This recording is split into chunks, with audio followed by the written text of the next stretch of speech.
One of my biggest challenges in life was that I used to be interested in many things. What's wrong with that? Being interested, being curious, wanting to do all of that stuff. There's really nothing wrong with that if you find it with maximum exposure and learning that way. But if you want maximum results in life, then you got to do things differently. Today in this video, I'm going to show you what I mean.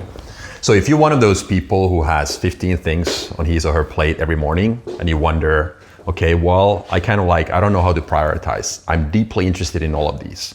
I have the capabilities to actually pull them off, but I know also deep down that my results are not where I want them to be. So what do? I don't really know how to prioritize because time is not your problem. You're not lazy, you actually work super hard. You bust your ass off all the time. So you really need to learn how to prioritize. That you already know, but how to do it in real life. In this video, I'm gonna show you what I do, and hopefully this helps you as well. Let's start by putting the camera here in the tripod again. And I have some pictures and pages that I wanna show you. Okay, so this is you in the beginning. So look, so you're in the middle, you feel an obligation to help everybody. This could be family stuff, this could be business, this could be hobbies or whatever related. So there are family things here, something related to your kids and content ideas, new business idea, podcasts and whatever you do, right? So this is you, you're overwhelmed in a way. But you have this sense of obligation to help other people, but you're also very interested. You're curious. You want to get stuff done in life. And maybe you're not really ready to prioritize. Hopefully this roadmap is going to help you.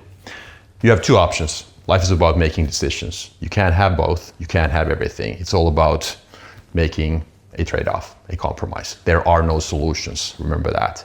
So you've got two different options. You can go after maximum exposure, which is basically playing with those 10 or 15 different things, but then don't complain about lackluster results. If you really want to go for the biggest bang for your buck as far as vanity metrics, money or fame or maybe subscribers, likes for your content, then this would be your path. This path here requires you to say ruthlessly no. I sucked at that. I used to be this guy who wanted to be this. What does it mean in practice? My goals, I wanted to be the best possible dad to my kids, train like a pro athlete, and grow my startups at the same time. Crazy, right? I refused to say no to anything because I felt that I wanted to keep every single opportunity and door open. Because you never know, right? There could be that next guy that you meet who has a great idea and then you can invest in that. And I felt I was a superhuman.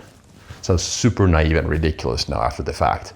It took me 45 years to realize that. I'm 49 now and I finally understand what focus means.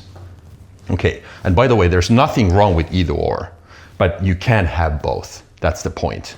Maximum exposure, you learn a lot and you play with different ideas, but you're gonna be 3 out of 10 on all of them. If you wanna be 10 out of 10, go from A to A+, that's what this means. But remember, decision doesn't mean that there's a solution. It means that there's just a trade-off. Okay, so how to get there? This is really where the beef is. So the first question always is that what do you want? So out of those two, maximum exposure versus maximum learning. What you're missing if you try to play with both, like me, is that you don't really answer the first question.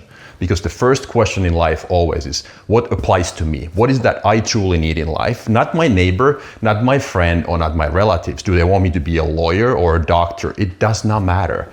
You have to ask yourself, what applies to me? Knowing what to want is always the first step, because once you are crystal clear on what you want, what's important to you, then getting it is so much easier. What does it take? Do I need to start prioritizing? Do I need to start saying no to things? And then number 3, new behavior models. Really super important. Many people focus on learning. It's not about learning. First, you need to unlearn so that you can relearn. As an example, I need to unlearn from my bad habit of saying yes and trying to please people close to me, not strangers, but people close to me. And then learn how to say no and learn how to prioritize. Your list is completely different, but this is the sequence. And then number 4, what does signal versus noise mean? Again, it means that once you are crystal clear on what you want, let's say it's maximum results, then every day, this is 4 and 5 are tied together. So 1 day cycle and signal versus noise. This is how I start my morning nowadays. So I'm all in when it comes to this education business, being a coach for other entrepreneurs and like-minded people, so to say. I create content. I need to create attention, market and promote my business. So every day I start my start by asking myself, what's today's signal, meaning the relevant thing that I need to do? Usually it's one or two only. Today's signal was to record this video. Nothing else mattered. Everything else becomes noise. And that is hard because recognizing this is saying no to everything else. And then you live in a one-day cycle. What does that mean? That means that you measure your success whether you completed those actions that you identified that morning. Calendar is a perfect tool because it's a mirror of your priorities. Audit yours. Once you did this 1 to 5 list, you completed those tasks. What about your calendar? Start by deleting everything. Probably this is what it looked like. You had a bunch of meetings, a bunch of admin stuff, emails and calls that are not necessarily signal. They might be noise. Your real priorities have to be reflected here. What I do with my clients is that I ask them to delete everything. Then we start with the most important stuff. That could be just 2 4-hour time slots to create content as an example, if that person wants to promote by doing that.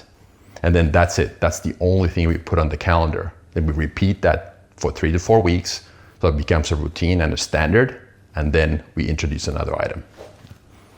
Because your primary job is time allocation. And this is what many people fail to understand. And the last page here, I want to show you what that one-day cycle means. So every morning, you ask yourself, is this signal or is this noise? Or what today's signal is, you decide on that. And then you complete your day. At the end of the day, you ask yourself, did I do those things? And that means you have success. Because disconnecting yourself from the outcome is very, very important. Long-term and short-term. Because success, you are successful when you stay in the game and you completed the tasks that you identified in the morning. That's all I had today. Use if useful. Hopefully this helps you on your journey. I'm here to help. If you like the content, my only ask is for you to subscribe. Hit the like button too, if you like. And again, I'll see you in the next video. Thanks a lot.